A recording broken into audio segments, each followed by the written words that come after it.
closely watched, or was it a command to move him to one of the cells close to the detachment office? If it was the latter, all his hopes and plans were destroyed. His mind flew to those cells. The Landing had no jail, not even a guardhouse, though the members of the force sometimes spoke of the cells just behind Inspector Kedsty's office by that name. The cells were of cement, and Kent himself had helped to plan them. The irony of the thing did not strike him just then. He was recalling the fact that no prisoner had ever escaped from those cement cells. If no action were taken before 6 o'clock, he was sure that it would be postponed until the following morning. It was possible that Kedsty's order was for Pelly to prepare a cell for him. Deep in his soul, he prayed fervently that it was only a matter of preparation. If they would give him one more night, just one. His watch tinkled the half hour. Then a quarter of 6. Then 6. His blood ran feverishly, in spite of the fact that he possessed the reputation of being the coolest man in N Division.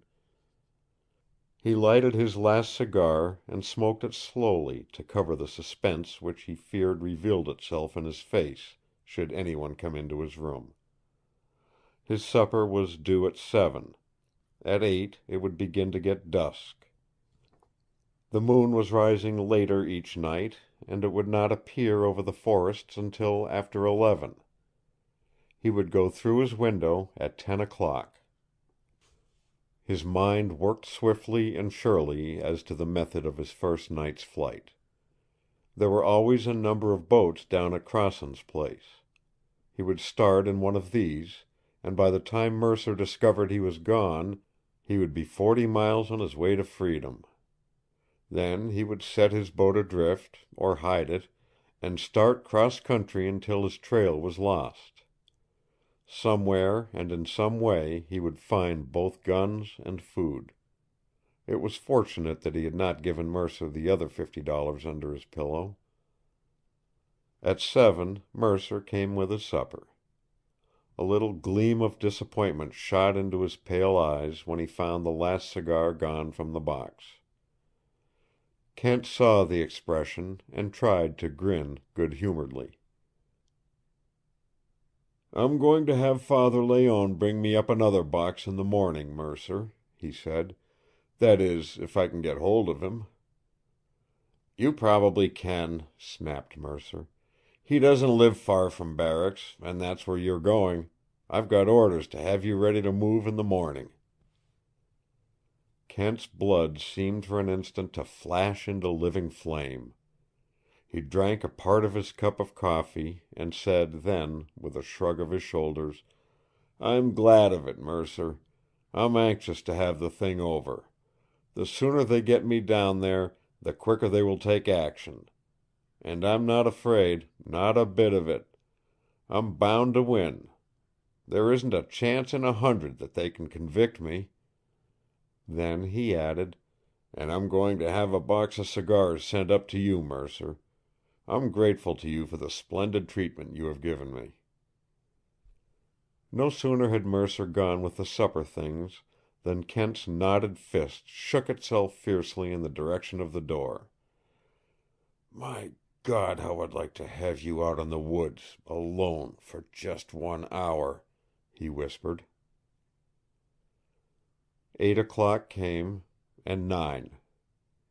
2 or 3 times he heard voices in the hall, probably Mercer talking with the guard.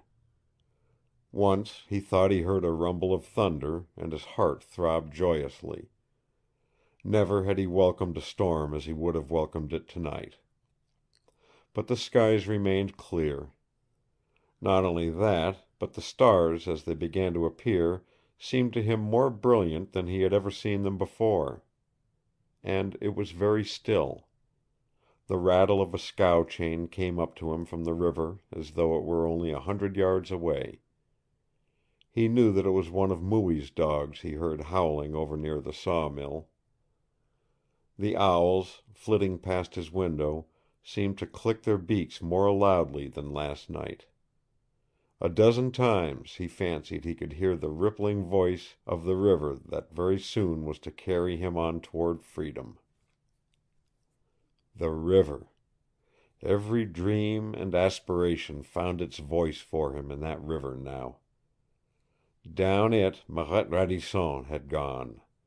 And somewhere along it, or on the river beyond, or in the third river still beyond that, he would find her. In the long, tense wait between the hours of 9 and 10, he brought the girl back into his room again.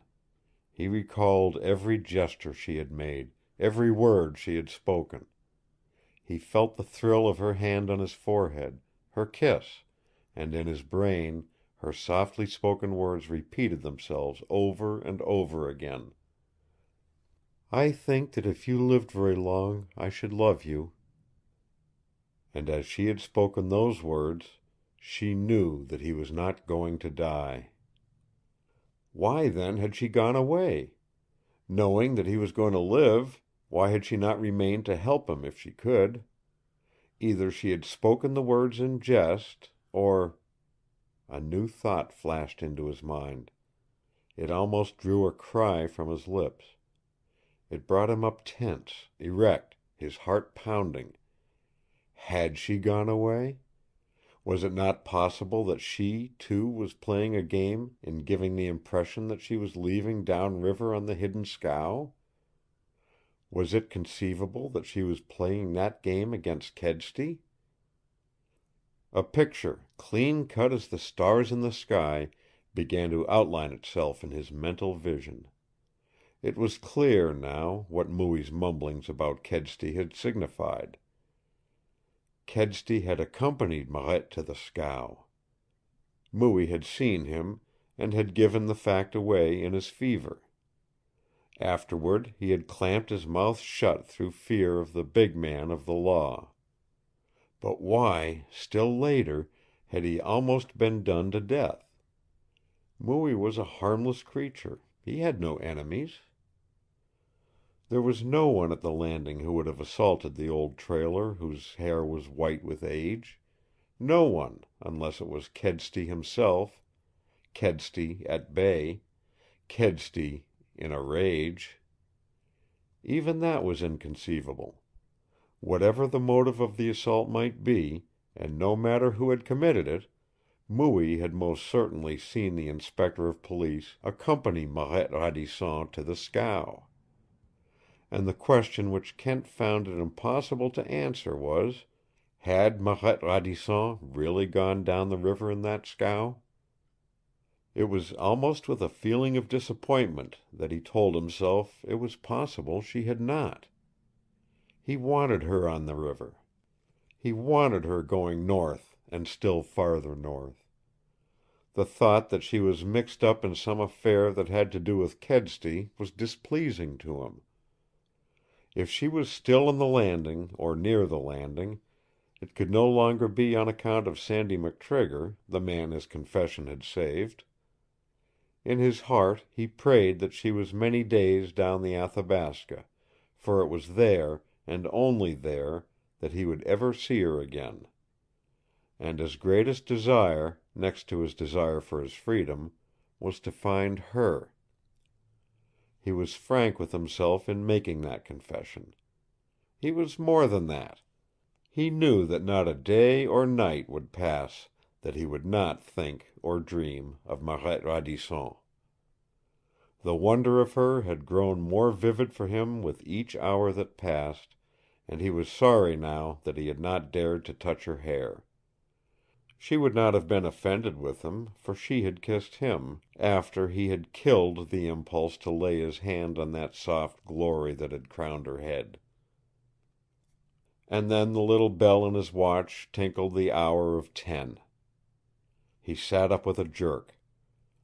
For a space he held his breath while he listened. In the hall outside his room there was no sound. An inch at a time he drew himself off his bed until he stood on his feet.